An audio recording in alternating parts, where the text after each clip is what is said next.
Hi everybody, Stefan Molyneux. Hope you're doing well. Back with a good friend, Dr. Duke Pesta, a tenured university professor, author, and the academic director of Freedom Project Academy, a live online school, individual classes, complete curricula for students in kindergarten through high school. You can find out more about this at fpeusa.org. So, Dr. Pesta, we have a new administration for those who may have missed that. Perhaps you're just coming out of an isolation tank for a couple of months or cryogenic freezing or something. You've arrived from some other gas giant. But we have a new administration, and let's just say that the Trump-tastic new administration does seem to be willing to shake things up with regards to education. Now, of course, you provide education both at the university and through Freedom Project Academy.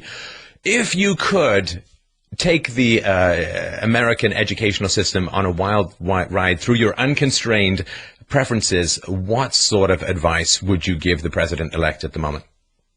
Well, I'm a little nervous. I mean, I'm thrilled that he won, obviously.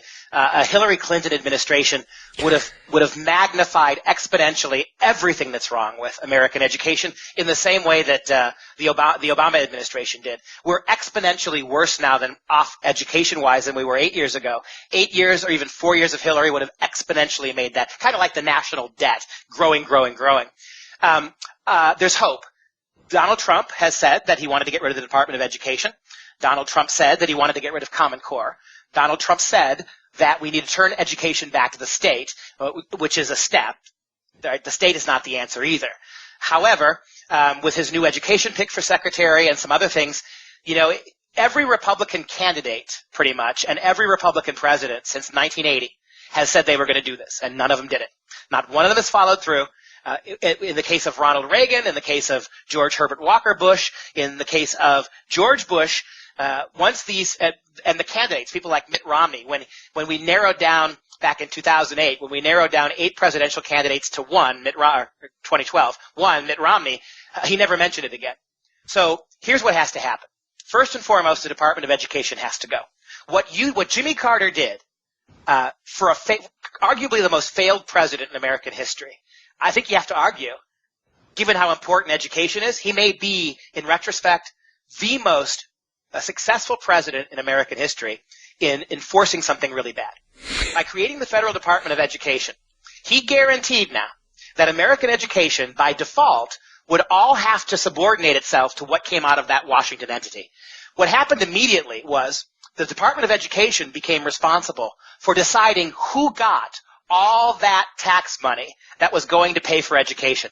So, of course, what they started to do immediately was reward schools, states, districts, reward people who conformed and punish people who didn't. So well before you had Common Core, you had an out-of-control government organization who was using the power of the purse to buy what it wanted and punish what it didn't. Progressive liberal education. If you don't get rid of the Department of Education, whatever gains Donald Trump makes will be lost by the next Democrat president. Whatever he manages to do, right, will be undone, whether it's 4 or 8 years, by the next Democrat president. And so you have to get rid of it. And the argument that has to be made is, look, if I were in his shoes, the first thing I would do, I might not be able to formally abolish the organization without the help of Congress. But as we've seen with President Obama, you can certainly shape the organization. Here's why we lose. Whenever Democrats take office, the first thing they do is they clear out all the old Republican stink, and they put all new people in who believe what they believe. Presidents come and go. Congress comes and goes. But you know what stays the same? The same bureaucrats who are working in the Department of Education for the last 40 years have never left it. The Department of Organization from top to bottom is progressive and liberal. I guarantee you there aren't one in a 5,000 or so employees, the Department of Education, not one in 1,000 is a conservative. So Republicans come in, they can tinker with who's at the top, but the culture stays the same. If I were President Trump, the first thing I would do is I'd take the top 5,000 people, I'd take the top 1,500 who are 50 and above, and I'd give them an option. We're going to buy you out and retire you right now, or we're just going to cut your jobs. They're all going to jump for the retirement.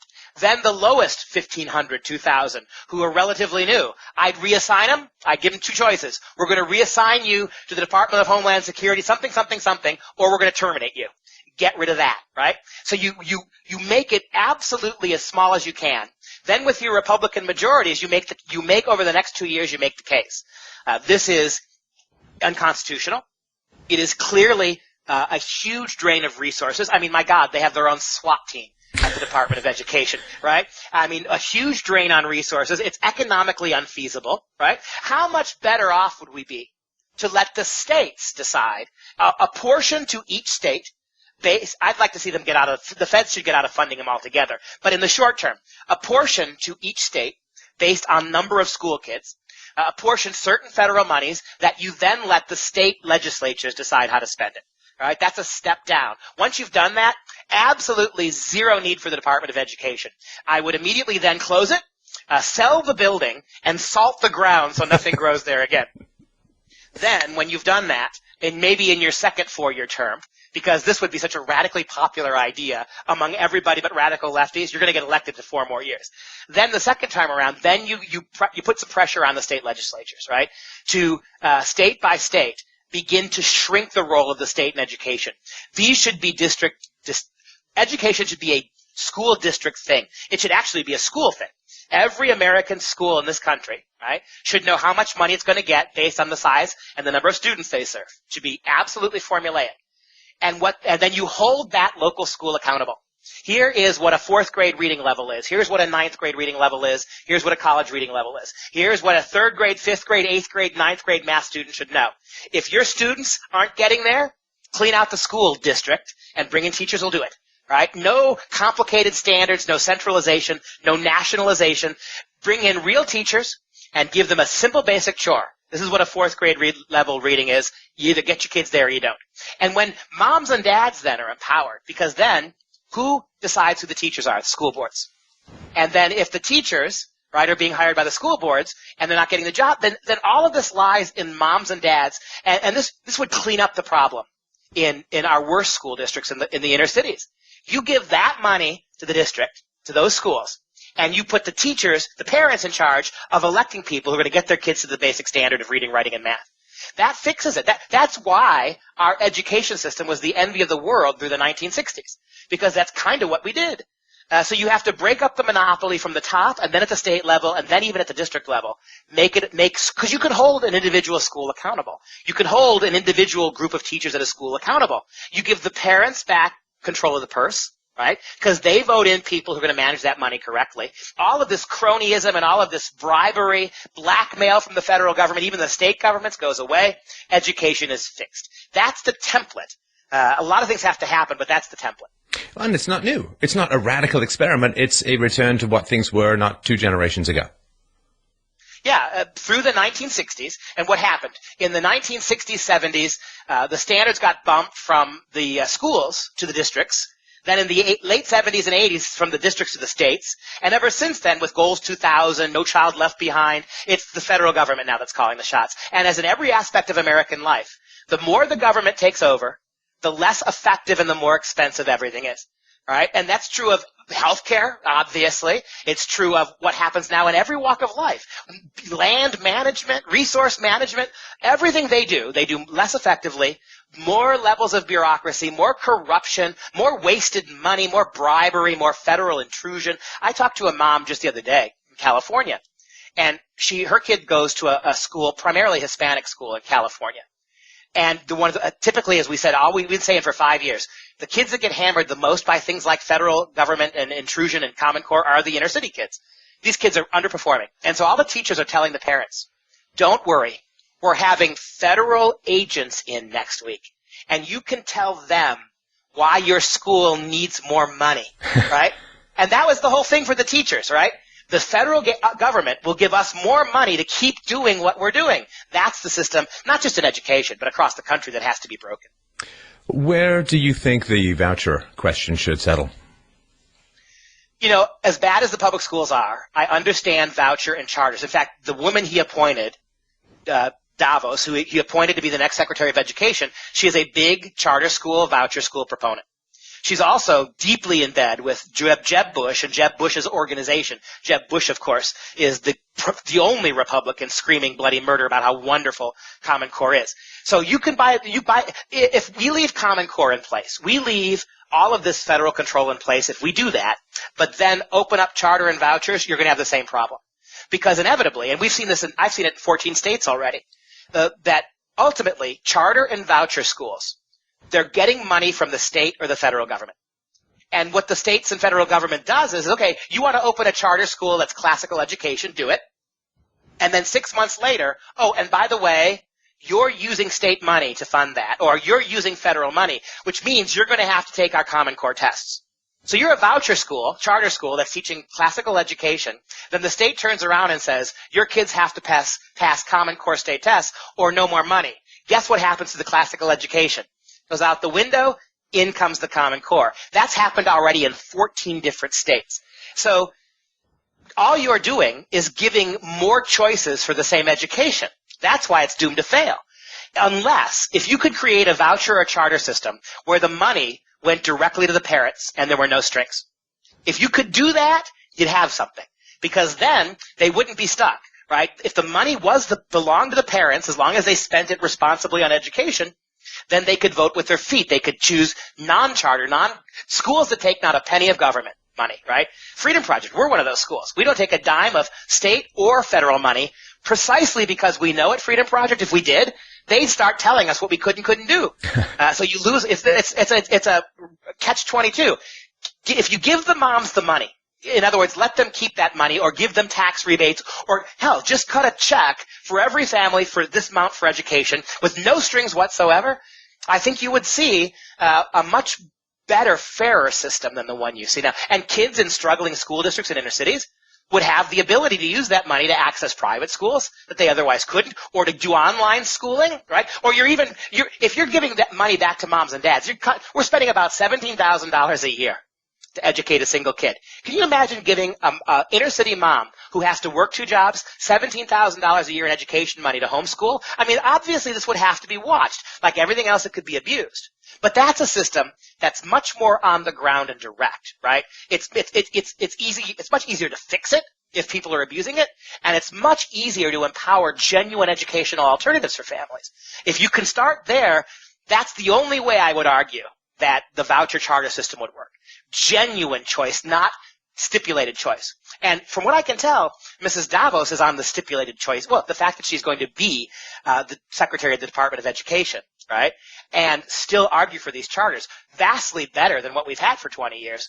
But you see the problem. Mm-hmm. The next Democrat president comes in, right, and we've got this elaborate charter system, and then starts pulling that string. Oh, and by the way, in the name of testing, in the name of equality, we have to make sure that everybody's education is the same. Some people are using their charter dollars to educate their kids really well. Others are using them to educate them poorly. So we need centralized tests again, at which point every charter school has to conform to the test. That's where we are now. Well, and, it's like the drug dealer who says, well, your first couple of hits of heroin are free. Now, after that... that was Common Core. Yeah. Now, what about the teachers' unions? Another thing that happened in the 60s that is often unremarked upon is that it became basically impossible to fire teachers. And this challenge as well, it can really be said to have a lot of choice. If everyone's part of the same teachers' union, they can't be fired. Isn't there going to have to be some changes in this sort of... last in, first out seniority, and what do they put them in rubber rooms if they're like caught molesting children? Well, we can't fire you, but we can put you in a place where you can read magazines all day. A lot of that's going to have to change. Do you think there's a way that the president can effect any change in that area? Yeah, I think the second thing that I would do, and I didn't mention it because it's not primarily government directed, we have to break up the monopoly on teaching accreditation. Now, in order to teach, you have to generally go to these big campus departments of education. You've got to there is no more worthless college degree than an education degree. I mean, think about it, Stefan. I teach future teachers. So when an education department, with all these kids studying to be teachers, when the teacher wants to teach English, they send them to us. The education department doesn't teach English. I do. When a kid wants to be a high school math teacher, the education department sends him to the math department. So there is no content in education other than all this ridiculous progressive ed theory, right? Ed psych. All this garbage about the correct way to organize your classroom. All this stuff about multiculturalism in the classroom. All this BS that has nothing to do with teaching. And you can't teach in this country without that stupid degree. And it drives away the smartest people oftentimes who are like, I don't think I can go through 2 years of this leftist garbage in order to get my hands on some young brains. What I would do is I would redirect the money that we gave to colleges from the federal government. I would start funneling money to those universities who allowed the teachers within the discipline the ability to assess the skill competency. Allow that to be enough. If you come through with a degree in math from a good university, right, you should be able to teach math with very little outside preparation. And then what I would do is I would try to institute in the public schools a way for the schools themselves to bring new teachers in and give them immediate classroom experience with basic supervision, right, so that you would really cut out this university education middleman garbage. You would get more students studying math and science with math people and scientists who also could include in their classes for their teachers components on how to deliver this information in a classroom. I trust my scientists to teach young teachers how to teach science much more than I expect my education department to do it, right? Because they're just going to politicize it. So these are all things that you could do. Wouldn't fix the problem completely. I think in the best of all possible worlds, my platonic ideal, we would get rid of public school altogether, right? It should be absolutely driven not by any state, local, or federal government. It should be a contract between parents and professionals, like in the same way we pay daycare centers, in the same way we pay our doctors. Oh, that's got corrupted now. In the same way we pay for almost any other resource, right? And you give tax breaks, all the money we're taxing people, real estate property taxes, right? How much lower would our property taxes be, right, if we didn't have these huge burdens for this collective the highest achieving countries in the world, places like South Korea, they spend about $4,000 a year on their kids. $4,000. That's it. We're spending 3, 4, 5 times that for worse results. Well, it is very tough to produce criminals using the South Korean system, and of course they're getting the money and worth from that. liberals. Yeah. Now, let's end with colleges. I don't think I need to say much more, other than I think most Americans feel that they've drifted a little bit from the the Areopagitica ideals of John Milton and free speech. So, what could be done with colleges at the moment? I really do think that so many of our biggest universities, the one that set the trends, right? All the Ivy League colleges, Michigan, Ohio State, the UC Berkeley, UC system in California, the ones that pedagogically and philosophically set the trend for the tens of thousands of 4-year colleges and 2-year colleges, almost all of them are sitting on these huge endowments. Billions and billions of dollars of endowments. And they don't have to spend it, or much of it, because they're getting this huge influx of federal dollars. I would like to see a situation where if you're going to have this kind of obvious, in-your-face ideological imbalance, I would stop giving. I'd cut off the till.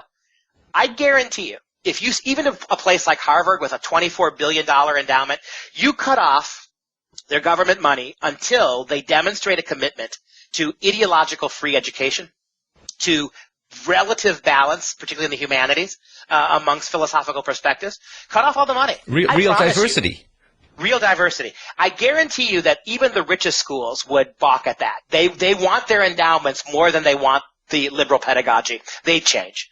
They would change. It would be hard at first, but they would. And if you could change that, the 30 top colleges in this country, if you could redirect them that way, then all the hundreds and hundreds of schools that follow would change by attrition.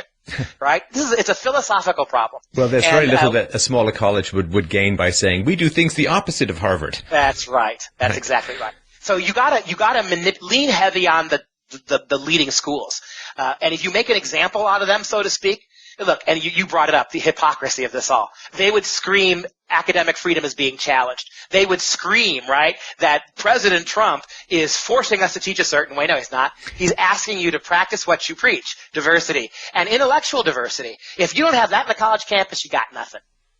Well, and I think it would, of course, only serve to increase the effectiveness of leftist professors if they had competent conservatives to argue against. Now, some of them might not want that. I'm not getting into the ring with The Rock, but it would be for the betterment. And, of course, it would be great for the students. The students need to see clashing and opposing viewpoints so that they can learn to sharpen their intellectual acumen and learn how to debate better. There was an old approach to debating that when I was first debating in college, and even in high school I got into, you have to be able to state your opponent's argument very well. And it's a very effective thing that used to be done. It's not done really in the media anymore because it's just everybody's Hitler. But there used to be a wonderful thing where you'd say, and this came out of Augustine as well, Aristotle, here's the great arguments that I'm about to disagree with, and you put them forward as forcefully as possible, and then you show how they're weaker. And that really is how people learn how to think. And it's really not happening. Everyone's just presenting their own best cases and suppressing dissent from the leftist orthodoxy, and I'd really, really like to see that. That's what people are missing without this diversity.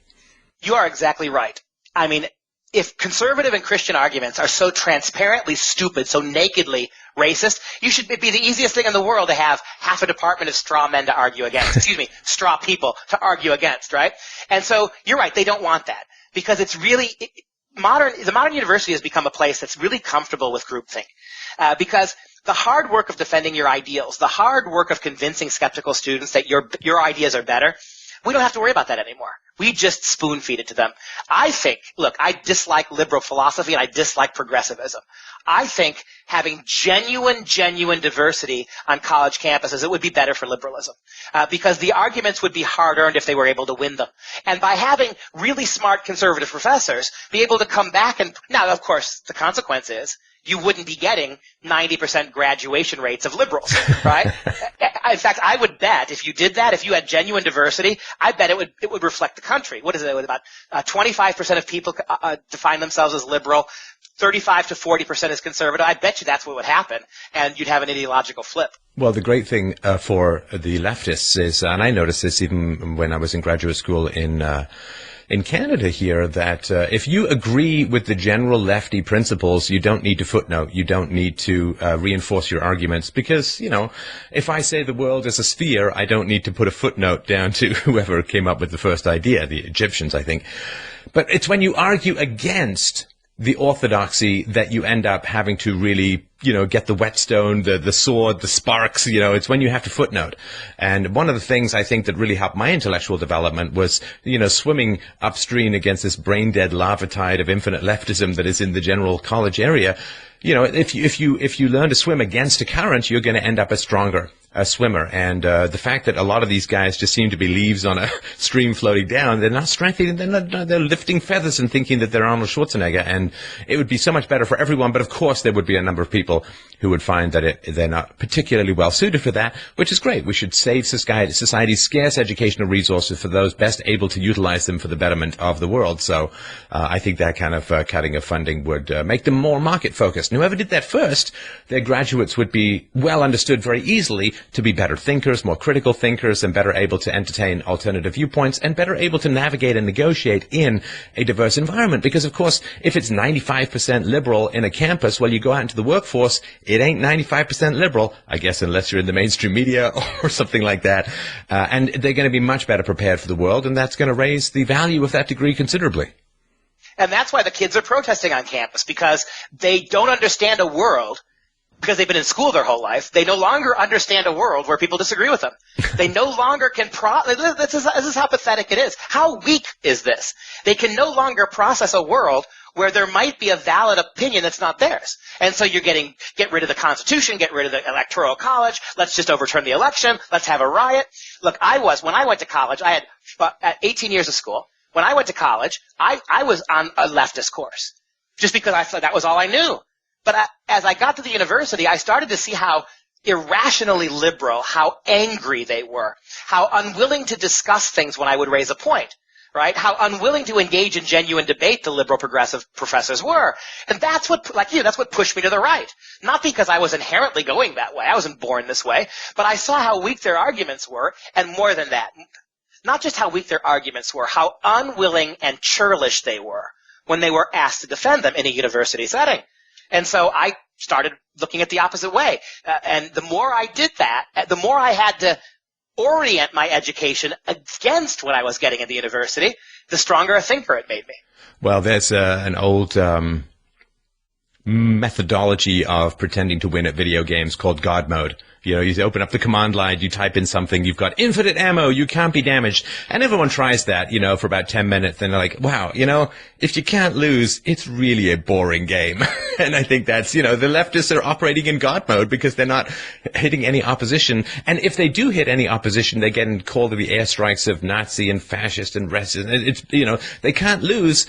And the only reason they're not bored is because I think their intellects are not the sharpest. So, Well, I have a friend who's figured out a cheat code for Trivia Crack, the trivia game, and he never loses. And he just keeps playing it. You would think they would find it boring, but I think you're right, the God mode. All right, there's something with my friends who have these sort of cheat codes, they never lose. There's something, a one-to-one correspondence between that attitude and what we're doing in the classroom with one-sided argumentation.